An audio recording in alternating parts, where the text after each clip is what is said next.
pretty rare to get to go to one of these. We've been 9 times now, or will have been there 9 times, shooting for that number 8. Now, was it easy to get there this last game? We were there in Tuscola playing Kroll, and I got to tell you, they were even better than I anticipated. They came out firing, and why would I expect it to be any different? Because it's a state semifinal. You're talking about 2 really good teams. You're talking about a team in Kroll that the 3 previous years had been to the state championship in Division I, winning 2 of those. And so why would we expect anything else but a hard-fought battle? You know, we won by 30, but 92-62, we're just not used to giving up that many points. Really, it's extraordinary that all year long, we'd not turned the ball over.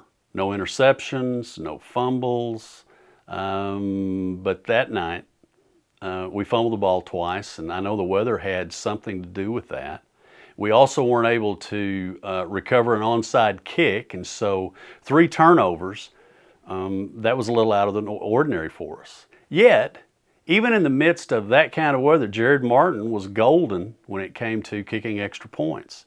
He missed 1, and then we had a fumble on the placement of the ball, and so he didn't get to kick that. But in 2 ball games, that sophomore is 18 of 20 in extra points.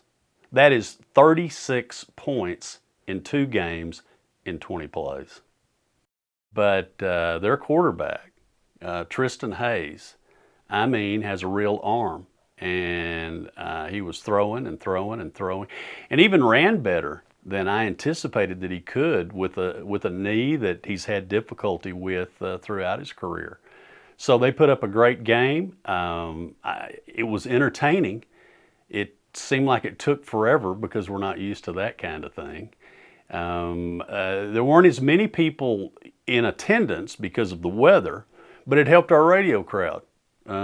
Jason at one point said we had over 400 listeners. We appreciate everyone listening to us. It's going to be a late night, it looks like, kind of here, but it's a state semifinal. Stay up for it. Stay with us. It was cold. It was wet. And it was memorable because there were so many penalty flags that were thrown. 28 total. 18 on us for over 200 yards in penalties. 10 on them for over 100 yards in penalties. There may still be flags falling from the sky. We don't know. We just don't know.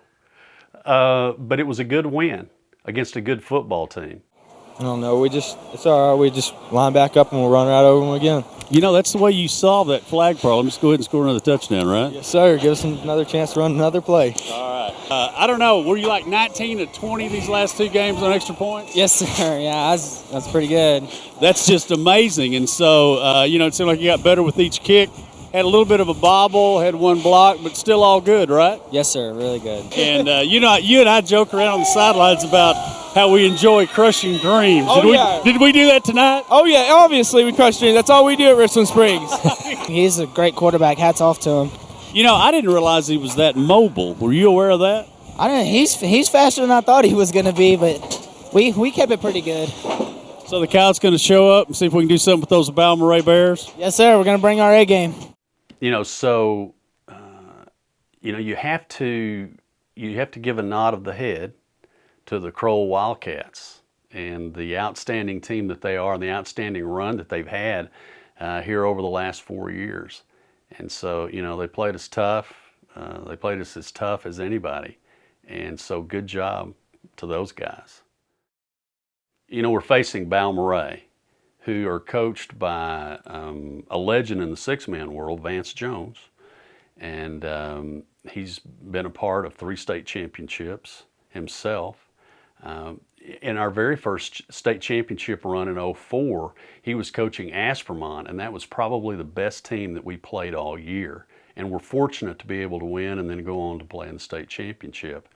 But it's going to be the first appearance for the Bears in a state championship game, and so that's quite the accomplishment. They'll be well coached, they'll be schemed up, and they'll give us a fight. It's hard to believe that we're down to the last game, And I'm already sad about, this football season being over. And it also means that this series is going to be winding up, and we would be amiss if we didn't include all of the team that helped make the difference. And those are the guys that comprise the scout team.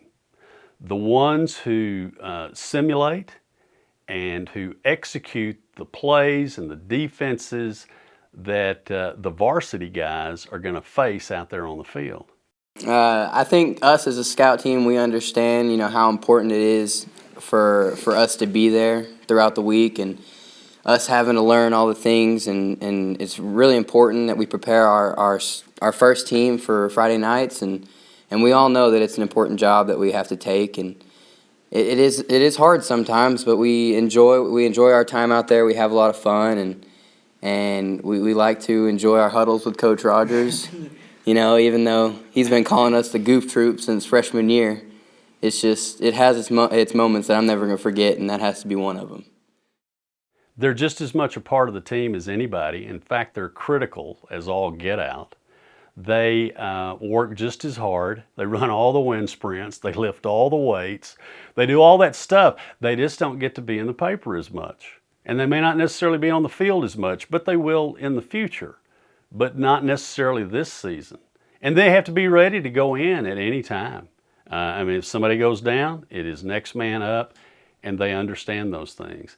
In fact, through the years, in playoff runs and even in state championship games, there have been occasions when players that might not have been on the field more than a handful of plays all season step up and are thrust into the game and do amazing things.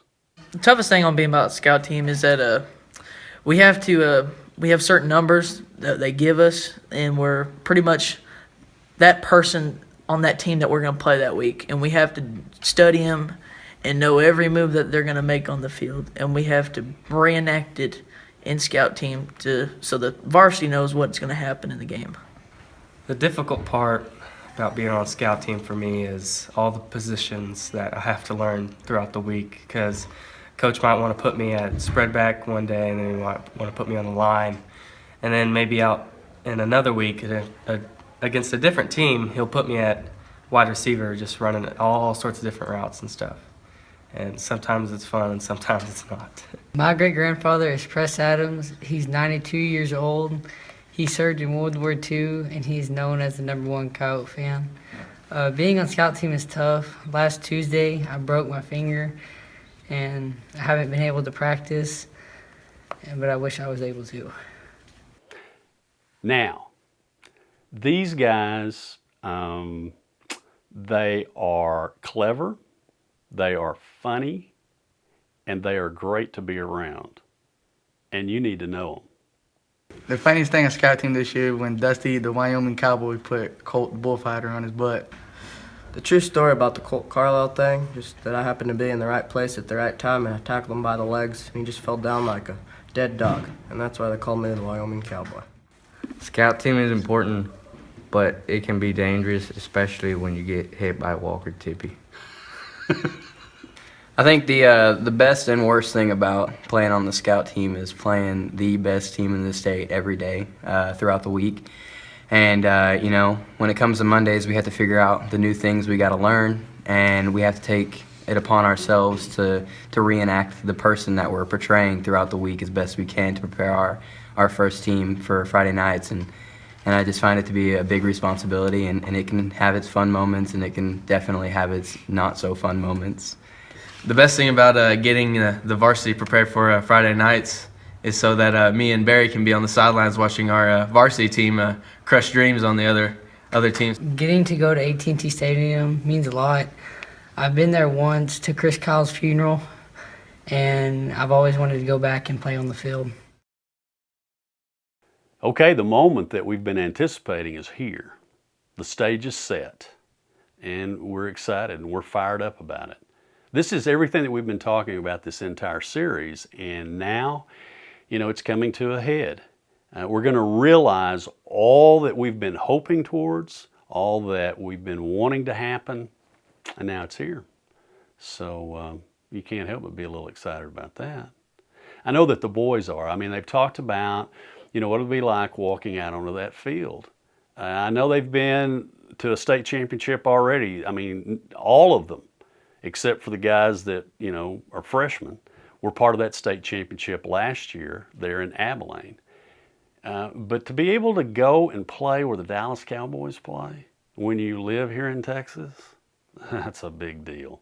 It's a big deal for me. I'm going to get to be there on the turf. But just to be able to see that big screen, to be able to see plays that have just been made, to be on a stage like that, we're ready for prime time. Those guys are ready. And I mean, once the whistle blows and once that first kickoff and once there's that first contact, they will not be distracted by their surroundings.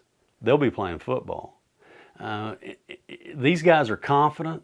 We're confident with them, not to the point of being arrogant, and not to the point of being cocky, but the kind of quiet confidence that goes with those who are prepared, who understand what their purpose and their mission is for a certain thing. And that's what these guys are. And with that comes this kind of looseness, this kind of freedom, this kind of fun, where we know that we're going to be going to this party and we're all going to have a great time. From the tailgate party to the football game to the experience afterwards at the restaurant inside the stadium to looking around at all the stuff to watching the other game. There are going to be people riding on a chartered bus. The folks from Balmoral have already filled 3 charter buses to come that 400 miles to be there. It's going to be a good show. It's going to be a good time. For Barry Fox, I'm Jason Lewis. Good night, God bless, and it's great to be a Coyote.